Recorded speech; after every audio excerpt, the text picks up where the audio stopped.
Při praxi shiatsu používáme bederní pás. Nejedná se o tradici, která by byla na našem území cizí. Používání bederní pásu můžeme dodnes vidět na moravských a slezských krojích, obecně ale i na původním oděvu Slovanů. Naši předci byli velice moudří a pomocí různých pásů a pásků chránili svůj střed a zároveň chránili svou životní sílu.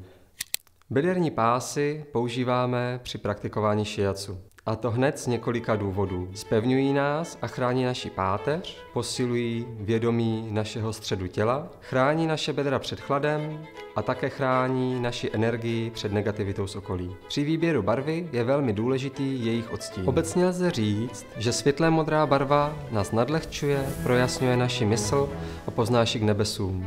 Tmavě modrá naopak sklidňuje a vede nás do hloubky. Žlutá barva posiluje náš střed a nechá nás zářit. Zelená barva je barva rozhodnosti a otvírá naše srdce. Fialová barva v nás rozvíjí jemnost a intuici. Nad barvou pásu, který budete nosit, není ale moc dobré dlouho přemýšlet. Zvolte tu barvu, která vám padne jako první do oka. Aby bederní pás plnil dobře svou funkci, je důležité ho správně uvázat. Nejdůležitější je, aby byl pás uvázan pevně. Nevážeme ho zase ale tak pevně, abychom nemohli volně dýchat. Šátek vážeme tímto způsobem. Nejdříve pás pevně spojíme kolem trupu a potom točíme látkou ve směru hodinových ručiček. Každý při uvazování šátku skončí na jiném místě podle postavy.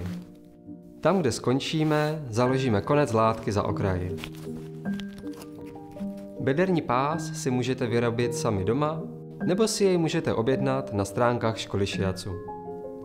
Ať jsou vám bederní pásy pevnou oporou a pomocníkem při vaší praxi.